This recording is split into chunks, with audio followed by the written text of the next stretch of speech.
आज का प्रसंग परम पूज्य श्री स्वामी जी महाराज का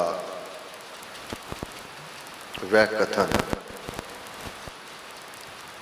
कि साधक को स्वाध्याय स्वयं करना चाहिए।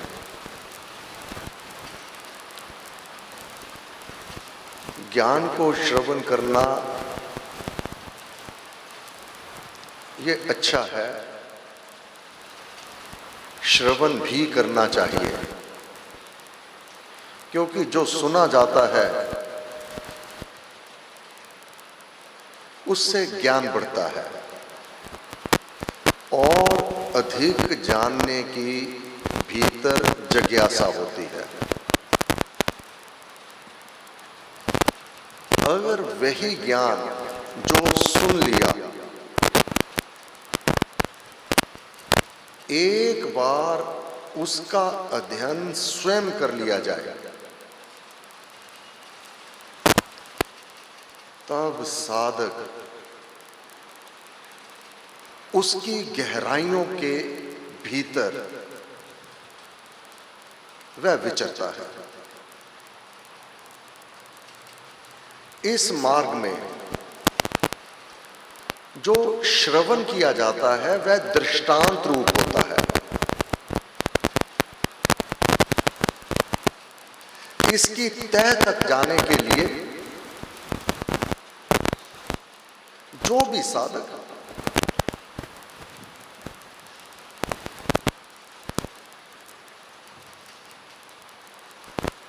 इस वृत्ति को अपना लेता है, इस मार्ग को अपना लेता है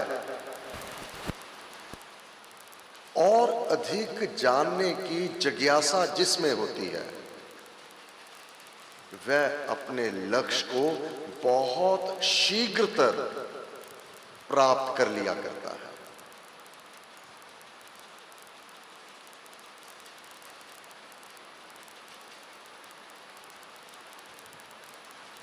कल का प्रसंग आधार शुद्धि और आज का कुंडलनी प्रबोध। आज का प्रसंग जो कल प्रसंग हमने पढ़ा ये उस पर आधारित है। शक्ति जागृत तब तक संभव ही नहीं है जब तक आधार शुद्धि का पूरा नियम ना पालन कर लिया जाए। ये दोनों प्रसंग एक दूसरे के पूरक हैं। शक्ति जागृत जो भी साधक अपने चाहता है उसको पूर्ण रूप से आधार शुद्धि प्रकरण में निपुणता होनी चाहिए। अब ये एक दिन का कार्य नहीं होगा।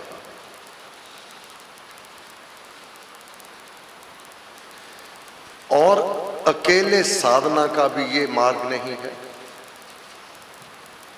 क्योंकि प्राणायाम इसमें बहुत बड़ा एक वह अंग है इसका आधार शुद्धि का। वह प्राणायाम का नियम नित्य करना होगा, क्योंकि पवन का ये वायु जो प्राणायाम में भीतर रेचक और कुंभक इत्यादि इसको समता में करने के लिए जो इसका अनुभवी है उससे ये सीखना होगा।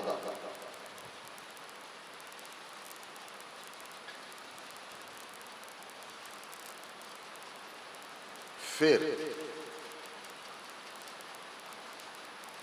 आधार शुद्धि होने पर शक्ति ये ऑटोमेटिकली ये वह प्रोसीजर है। एक कार्य सिद्ध कर लिया जाए, दूसरा उसके साथ जुड़ा हुआ है, वह अपने आप आगे मार्ग खुलते चले जाते हैं।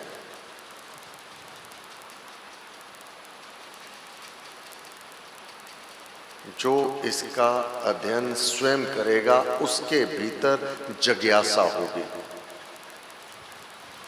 अन्यथा, क्योंकि कुछ ही समय होते हैं ये दृष्टांत रूप बताने के लिए, परंतु इसकी गहराई तो साधक को स्वयं नापनी होती है।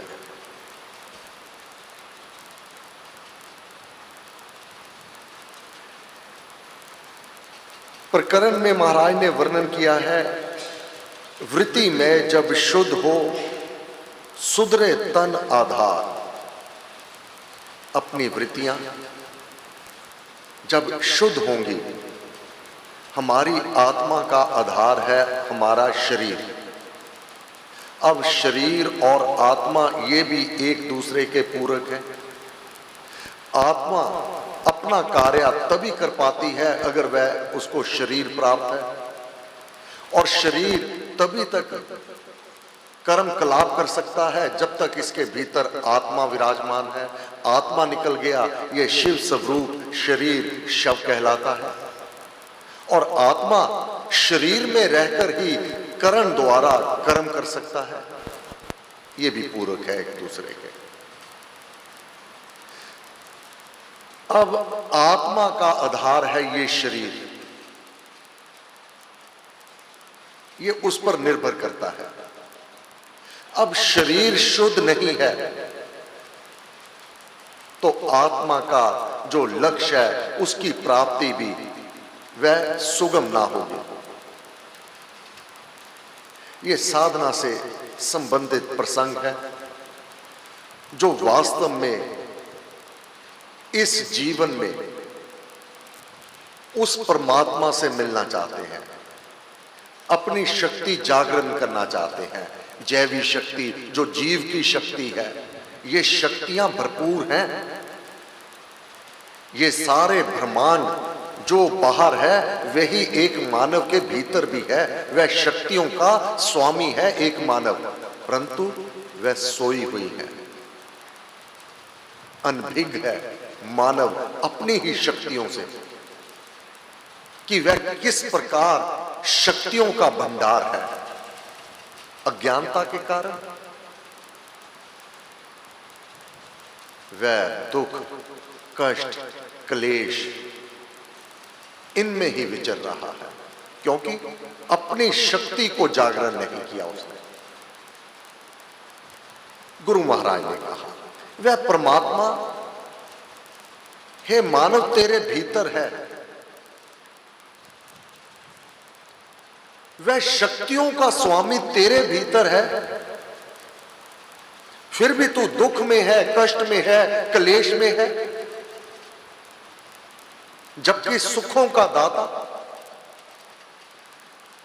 परम सुख उसकी शरण में तू प्राप्त कर पाता है।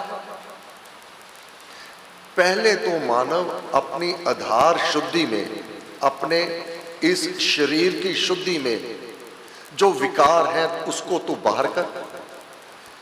जैवी शक्ति जो है, जीव की शक्ति जो है, तो उसका स्मरण कर।